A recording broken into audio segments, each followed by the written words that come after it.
tension, scissors, video and food coming up on helpmysquashgame.com.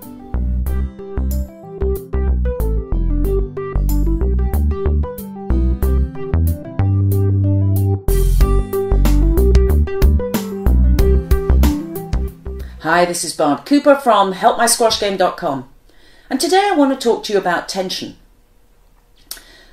When I was playing, and particularly when I was trying to become world class, one of the biggest things that happened to me was that I would get tense in matches, and I would be upset with myself because I had been told I should be able to relax. Once I got upset and I'm self-critical, I'm getting more tense, which was a vicious circle. What I'm trying to expose to you, and I know that many of you can do it anyway, the moment that you feel tense, there has to be an acceptance. And then you can relax. You are not going to relax if you're accusing yourself of doing something incorrectly. And so many people can stand outside the court and say, oh, but you're looking tense. Unfortunately, when you're on the court, it's a whole different ballgame. So if you do have that tendency to build that tightness in you, accept it. Know that that means two things. It means a little less control on the ball, and it means if you're going to create power, you're going to be working much harder to do it. Once you accept that, life will get easier because you will then relax simply because you accepted yourself a bit. And as you do that, your match will probably improve. For those people who can relax at will, and it's a practiced art, fantastic. Keep doing it. And for those who can't, I'm telling you, practice it, but do it off the court. Practice it maybe when you're sitting in a chair or in bed at night, so that you can find that relaxation and it's more familiar. But the biggest thing is, of all, accept your state that day. Doesn't mean to say you can't win. There's thousands of people who've won a match being as tense as anything. They can be stiff as boards. Doesn't matter. If they can plug through, that's all that counts. So now we've talked about playing with what is. Here is something that absolutely needs to change if you're doing it. Take a look at this video, and I want you to notice very carefully when the racket's going back and when my foot is going down, and really understand the problems when you're out of sequence. So this is what we're looking at that is incorrect. It's subtle, but it's something you want to look for in yourself and in others. If they're doing this, they are inefficient. Their racket goes back, and it keeps going back as their body weight goes forwards, and then they strike the ball with their arm. Their racket goes back, and it keeps going back as the body weight goes forward, and then they strike it with their arm. This is how it should look.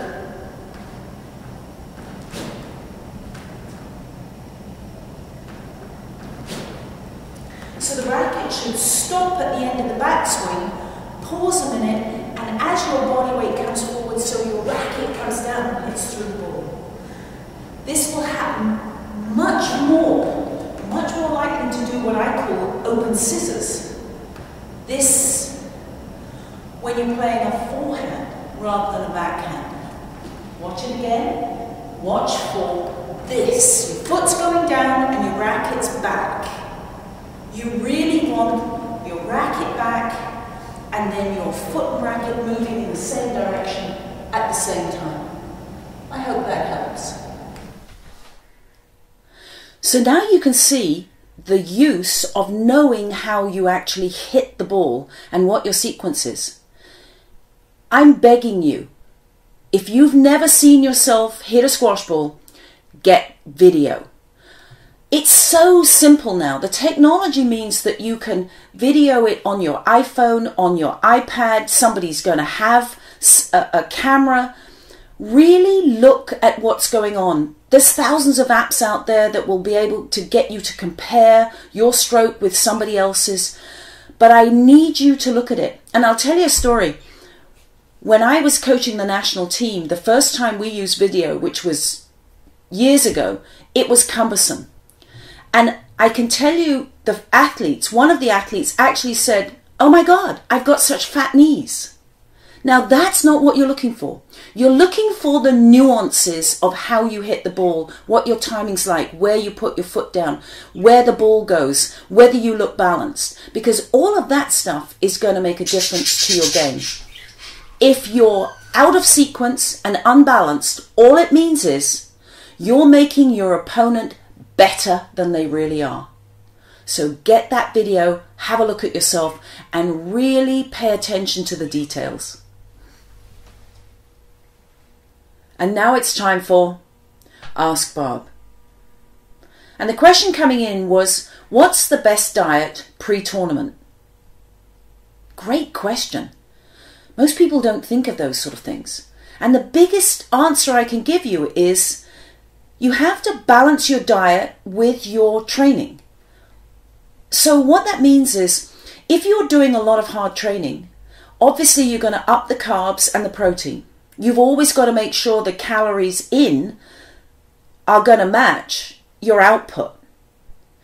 When you're coming into a place where you want to maybe lean out a bit, then obviously the carbs would go down a touch, keep the protein up, and the vegetables and your fruits are going to go up a bit. Before a tournament, when you know that you're going to be doing a lot of work, then it's worth upping your carbs a bit. Don't go crazy. You can't carbohydrate load like you can in a marathon because you might not get to the final. But definitely up the carbs so that you've got plenty of energy. Make sure you're hydrated so you've got lots of water in your system because you're going to be sweating. And always think of that balance of input to output. This is Barb Cooper from HelpMySquashGame.com signing off.